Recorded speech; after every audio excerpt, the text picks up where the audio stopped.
Hi guys, it's Henry from IFE. So today I just wanted to have a quick look back at 2020, what I did in my personal portfolio and for clients' portfolios in 2020, and then again a bit on the broader outlook of 2021 from a macroeconomic perspective to help you guide into what are potentially undervalued indexes in 2021. So firstly we'll start with 2020. It's been a turbulent year. We had COVID, we have lockdowns, we have protests, and we had a change of presidency in the US at the late part, and we're still not over yet. But we have seen in the early part of the year, so the stock market fall, so we saw some good opportunities there. So firstly I'll go over my two holdings, my two core holdings that I'm personally holding in my portfolio. Fundsmith, why am I keeping hold of that? I reviewed it in February 2020. It's still holding good quality stocks. Terry Smith, he's gone into Facebook, he's undervalued in the top 10 holdings, got rid of a few stocks, and it's performed adequately as outperforming the benchmarks yet again as it's done in the last 10 years. That's one that I've got, I'm going to keep hold of regardless.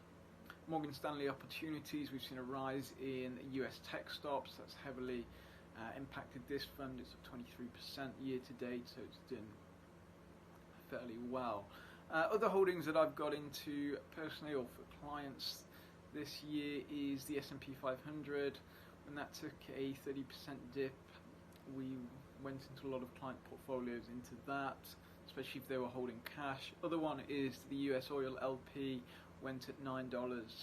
When that got to $9, it's now trading at around $27, and we've made significant profits in that. It was obviously a risk return, as there was a lot of risk, as it could have gone the other way. So obviously, if you are looking to go in those, do so appropriately or see a financial advisor.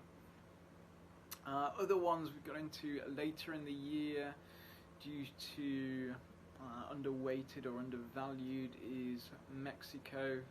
A lot of Mexico ETFs. I believe the Mexico economy was undervalued. It was hit by Corona heavily at the time, and that's gone at 25% since we got into one particular client's portfolio since in the last 3 months. So it's done quite well.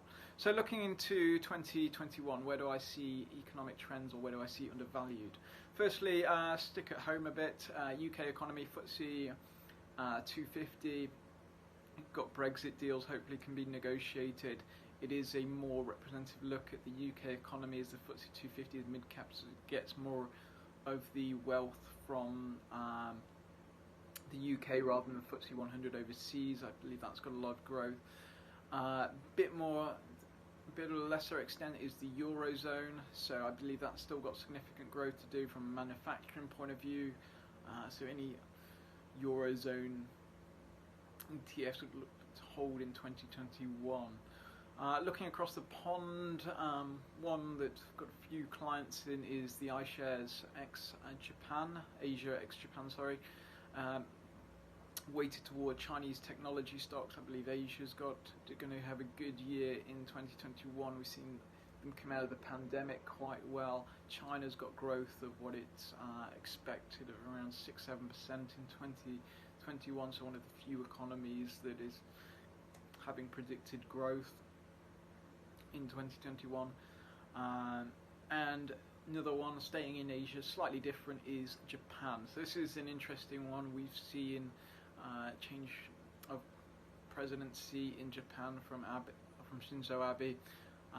Abe was not too much of an economic president, but he did do well for the economy. A lot of people are talking about, is Japan underweighted? Is it Japan's time?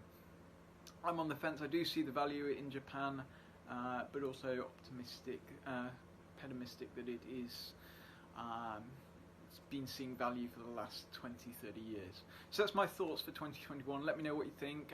If you do want any more information, feel free to contact me at info@investmentforexpats.com. Thanks guys.